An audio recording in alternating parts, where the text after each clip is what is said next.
Assalamualaikum warahmatullahi wabarakatuh. Salam sejahtera untuk kita semua. Om Swastiastu, Namo Buddhaya, salam kebajikan. Sebelumnya kami sampaikan selamat datang untuk kalian semua, siswa-siswi baru atau peserta didik SMP 1 Rejoso. Semoga kalian semua bisa menuntut ilmu di SMP kita ini dengan tuntas.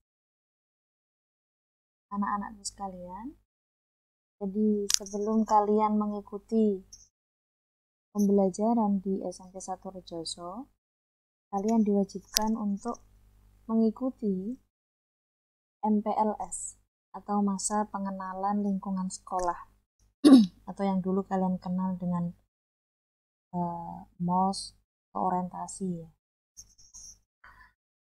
Nah, karena kita sadari selama hampir 2 tahun ini kita semua mengalami sebuah musibah, bukan musibah lah, cobaan, yaitu adanya pandemi coronavirus, sehingga kalian semua melaksanakan sekolah atau menempuh pendidikan tidak bisa secara langsung atau tatap muka seperti dulu, datang ke sekolah mengikuti orientasi atau MPLS yang kita maksud secara langsung tatap muka. Tapi sekarang kita melakukannya dengan cara daring atau online seperti ini. Namun tetap kita harapkan meskipun daring yang kita tempuh caranya, semoga tujuan dan maksudnya bisa tersampai secara cepat pada kalian dan kita. Nah, terkait dengan adanya coronavirus ini, maka pada hari ini materi yang akan kita bahas adalah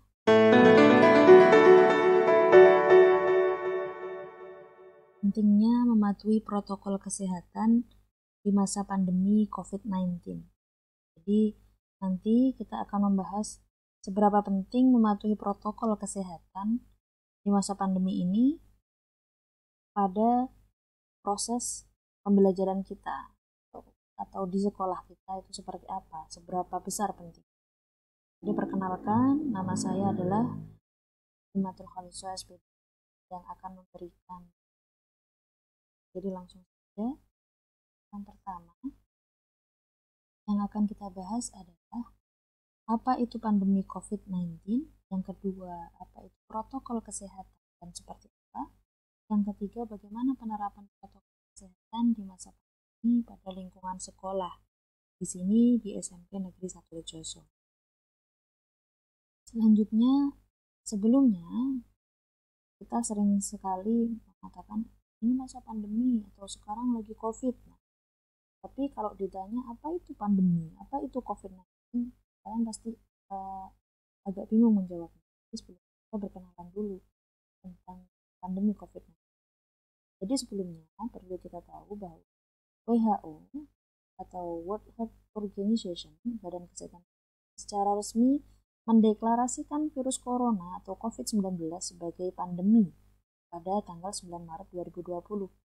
Jadi sudah 1,5 tahun yang lalu ya. Artinya virus corona telah menyebar secara luas. Jadi pandemi itu apa? Pandemi merupakan wabah penyakit yang terjadi pada skala yang luas atau menyebar secara global. Jadi menurut WHO, pandemi itu tidak ada hubungannya dengan tingkat keparahan penyakit, jumlah korban infeksi. Tapi penamaan tersebut didasarkan pada penyebaran geografisnya. Jadi kita tahu kan corona ini menyebar hampir di semua negara atau di seluruh dunia, dinamakan pandemi. Kemudian coronavirus, apa itu coronavirus? Coronavirus merupakan keluarga besar virus yang menyebabkan penyakit pada manusia dan hewan. Biasanya menyebabkan penyakit infeksi saluran pernafasan.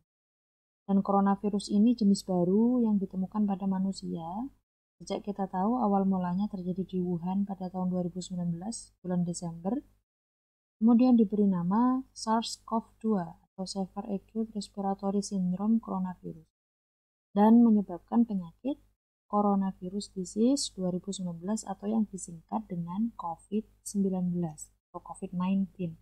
Jadi ini sebuah singkatan ya, anak. Nah, COVID-19 sendiri ini dapat menular antar manusia melalui kontak erat dan droplet. Droplet itu apa? Percikan cairan pada saat bersin dan batuk. Makanya kita disarankan ketika bersin atau batuk ditutup atau diwajibkan kita sekarang memakai masker untuk mengantisipasi tersebut. Nah, bentuk COVID-19 ini bisa dilihat melalui mikroskop elektron. Jadi kalau digambarkan bentuknya seperti mahkota corona. Untuk selanjutnya kita langsung ke bagaimana protokol kesehatan di sekolah. Jadi protokol sendiri itu berarti aturan.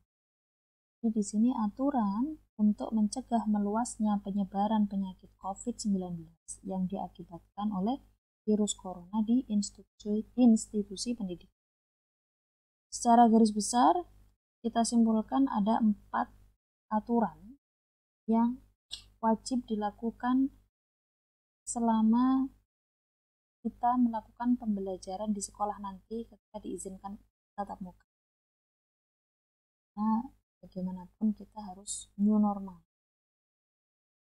harus melakukan kebiasaan baru agar pendidikan tetap terlaksana meskipun dalam masa pandemi. Jadi protokol kesehatannya juga harus tetap diterapkan. Pertama ada aturan atau protokol sebelum berangkat sekolah, yang kedua selama perjalanan, yang ketiga sebelum masuk gerbang sekolah, dan yang keempat selama kegiatan belajar mengajar dilakukan. Jadi untuk protokol atau aturan yang pertama sebelum berangkat ke sekolah, yang pertama kalian harus sarapan dahulu atau konsumsi makanan yang bergizi. Gizinya juga harus seimbang. Yang kedua, pastikan kondisi kalian semua dalam keadaan sehat dan tidak memiliki gejala sakit. Yang ketiga, pastikan kalian menggunakan masker. Yang keempat, membawa hand sanitizer atau cairan pembersih tangan. Yang kelima, bawa makanan dan minuman sesuai kebutuhan kalian sebagai nutrisi. Jadi kalian harus jaga kesehatan. Yang keenam, wajib membawa perlengkapan pribadi. Untuk yang kedua, aturan yang kedua, selama perjalanan kalian dari rumah menuju ke sekolah, yang kalian lakukan, yang pertama, jangan lupa gunakan masker dan tetap menjaga jarak dengan orang lain 1,5 meter minimal atau 2 meter sekarang aturannya. Jadi kalian mau naik apapun, terutama yang naik angkutan umum ataupun yang menaiki kendaraan pribadi, tetap patuhi peraturan, jaga jarak dan masker. Yang kedua, hindari menyentuh permukaan benda-benda. Kalian harus bisa mengontrol untuk tidak mudah menyentuh hidung, mata, mulut, dan menerapkan batuk dan bersin setiap waktu dengan cara yang tepat. Yang ketiga, membersihkan tangan sebelum dan sesudah menggunakan transportasi publik yang kalian diantar jemput, ataupun tetap harus membersihkan tangan meskipun kalian menaiki kendaraan pribadi. Nah, di pertengahan Bu Hima menjelaskan tentang materi ini ada kata kunci karena nanti kalian di akhir akan ada evaluasi atau mengerjakan tugas. Jadi di sini Bu Hima kasih kunci jawaban di tengah-tengah sini ya. Ini ada pertanyaan. Bu Hima ini di SMP 1 Rejoso mengajar mata pelajaran apa? Jawaban adalah PAI atau pendidikan Islam. Ya. Selanjutnya, aturan yang ketiga, yaitu sebelum masuk ke gerbang sekolah. Yang pertama, ketika kalian diantar, maka pengantar kalian, ayah ibu kalian atau saudara kalian yang mengantar, harus cukup sampai lokasi yang telah ditentukan atau area terbatas ya.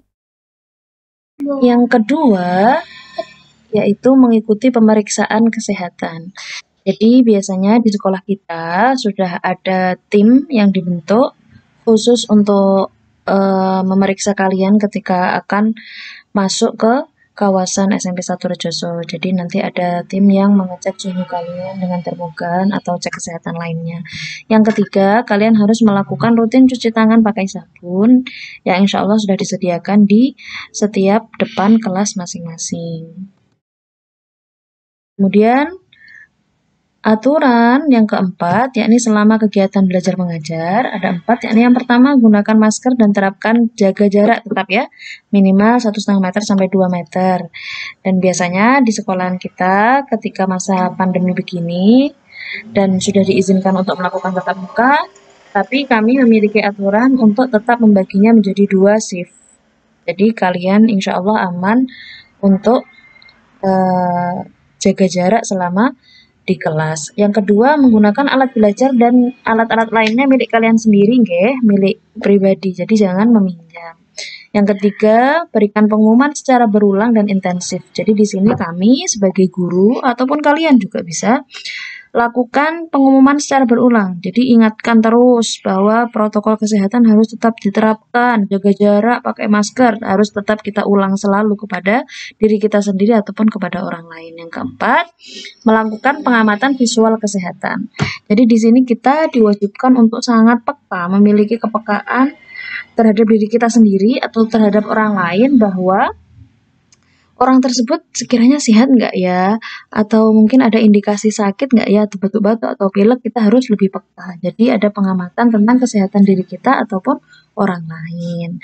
Jadi intinya di sini, dimanapun kalian berada, terutama di sekolah, terus patuhi protokol kesehatan agar kita semua sehat dan pandemi corona segera berakhir sehingga kita bisa melaksanakan pembelajaran tatap muka seperti dulu. Amin. Cukup sekian dari Bu Hima. Semoga bermanfaat apa yang Bu Hima sampaikan. Nah, untuk pertanyaan yang kedua, jika kalian menyaksikan video ini sampai akhir, jadi ditemukan jawaban ya. Pertanyaan yang kedua nanti, dari mana Bu Hima berasal atau Bu Hima beralamatkan rumahnya di mana? Nah, di sini jawabannya jadi alamat rumah Bu Hima di Kecamatan Gondang. Terima kasih. Wassalamualaikum warahmatullahi wabarakatuh.